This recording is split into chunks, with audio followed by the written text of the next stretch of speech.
Hi everyone, my name is Van Phan, and welcome to this presentation of Land Reform in North Vietnam, a Moral Dilemma. In 1953, near the end of the war between Vietnam and France, Ho Chi Minh, chairman of the Democratic Republic of Vietnam and the Vietnam Communist Party, signed into law the Land Reform Act. And the Vietnam Communist Party shall be referred to as the party from now on. The party experimented with land reform in 1949. The actual implementation of the act consisted of 5 stages that lasted from 1953 to 1956. Part of the act created a people court to put landowners, traders, reactionaries on trial. Official statistics from the Vietnam Institute for Economics claim that around 172,000 people were convicted as landlords and reactionaries. Most of the condemned were executed or sentenced to years of hard labor. Peasant protests erupted at Quinh Du in 1956. The government sent the People Army of Vietnam, the 304th and the 312th Division to put down the peasant protest, killing thousands. In 1993, the Vietnamese government reaffirmed the rights of the government to confiscate land for economic and public use and set aside small compensation for land confiscation.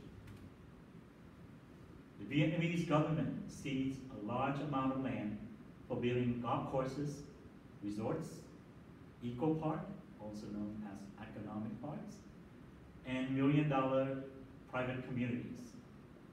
People will often pay only a fraction of the value of the confiscated property.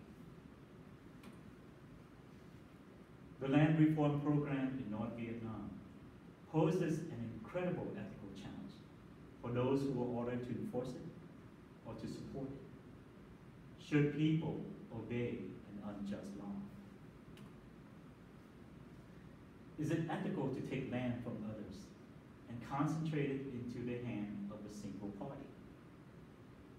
The Vietnam Communist Party say yes. The party will distribute the land according to needs. Elimination of private properties is believed to be just. Thought control is necessary to achieve a common goal, especially during a time of war.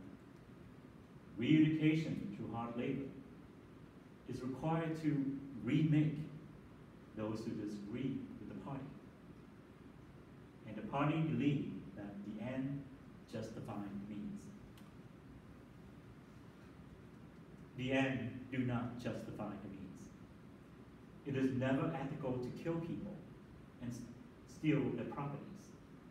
The South Vietnamese government land to the tiller program in 1973 proved that land could be distributed fairly and without bloodshed. The party gave land to peasants and overtaxed them until they are forced to donate their property to the government and join cooperatives. This is what happened during the land reform program in North Vietnam. Is thought control ethical? There are some that may believe we need thought control to control bad thoughts, bad deeds like murder, rape.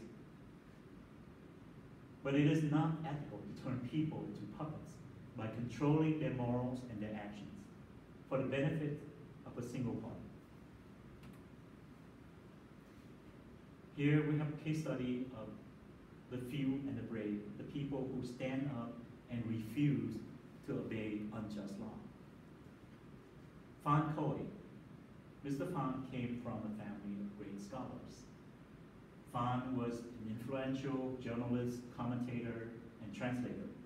He was the first person to translate the Lutheran Bible from English to Vietnamese. Phan was a founding member of the Nhân Văn, the Humanist magazine, and the Yai Feng work of arts. His commentaries against the land reform program and the cult of personality of Uncle Ho enraged the party leadership, and he died in poverty and sickness. Van Cao, my namesake, composed the People Army of Vietnam official song. He composed the national anthem of the Socialist Republic of Vietnam. He was a member of the Vietnamese Communist Party. He was also a member of the Nhân Văn and the Yai Feng. Van was in prison for a short period of time and had his works banned until the late 1980s. Thuy An was one of the first Vietnamese female writers and editors. Her novel, Một Linh Hồn, A Soul, became the first female bestseller in Vietnam in 1943. She was the chief editor of the influential woman news magazine, Đàn Bà Mới, The New Woman, a liberated woman who championed women's rights. She was a member of the Nhân Văn and Yai Feng, imprisoned and tortured in 1956.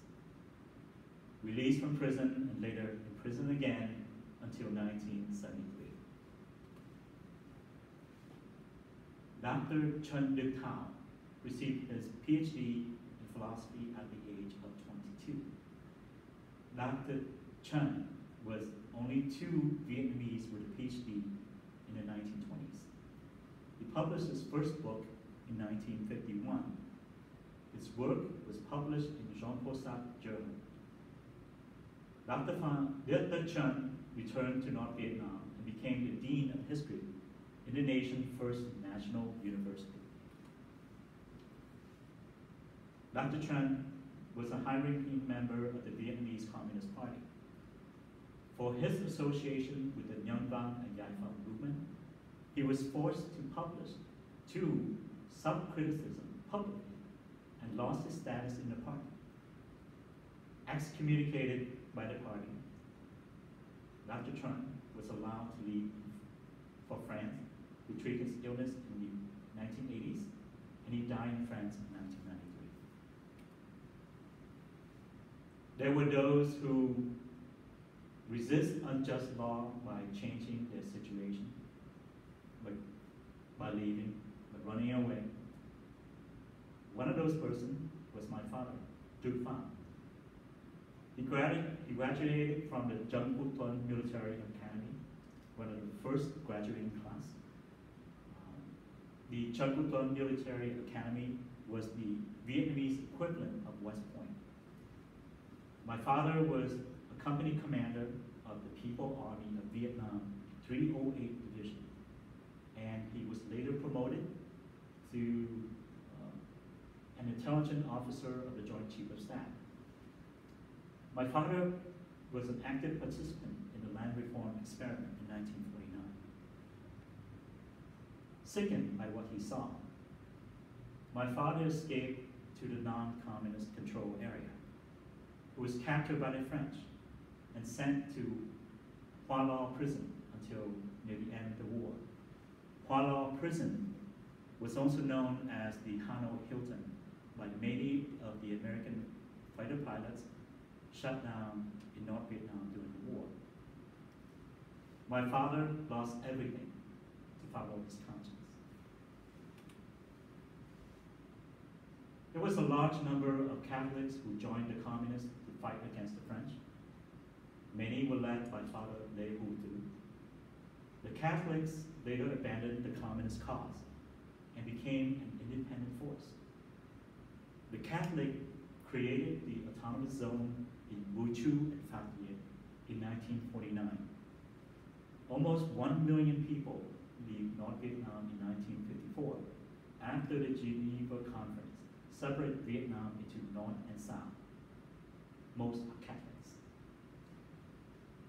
Just note, most Vietnamese live on their ancestral land for hundreds of years. They usually don't abandon their home even during the time of war. There were those who follow unjust law, and then later on see the errors of their ways, reawaken their conscience, and becomes critic of the Land Reform Act. One famous person was Wu Tin, a colonel in the People Army of Vietnam. Wu Tin was the executive chief editor of the Nhân Dân, the official newspaper of the Communist Party of Vietnam. Wu personally accepted the surrender of South Vietnam in 1975. Wu Tin defected in 1990. He lived in exile in Paris until he died in 2018. Wu exposed the atrocities of the Vietnamese Communist Party during the land reform program. He became a prominent critic of the government, of the corruption of the government. There were many of those who just obeyed unjust law. One of the most famous or infamous was the poet laureate Xuân Diệu.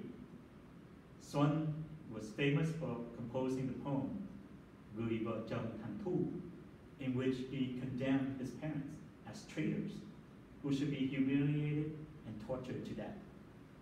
He also composed several poems extolling the virtues of humiliating landowners and burning the enemies of the people to death.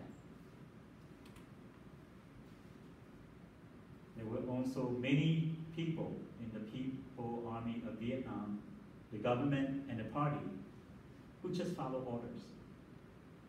Even party members who have had relatives killed or imprisoned by the People Court keep quiet to prevent repercussion. Based on my study, actions has consequences, even ethical action. Those who want to do the right thing should be prepared to face the consequences of their decision. Many who refuse to follow an unjust law, knowing they would face arrest or death. One interesting thing about this study is that the people in North Vietnam who resist unjust law are very similar to the people in the United States who resist or stand up to unjust law. People such as Rosie Park and Dr. Martin Luther King Jr. Although they are separated half the world away, they all seem to believe that it is the responsibility of moral people to resist unjust law. These ethical people, they die, but their deeds and their courage lives forever. Thank you for watching my presentation. I hope you enjoyed as much as I did presenting it.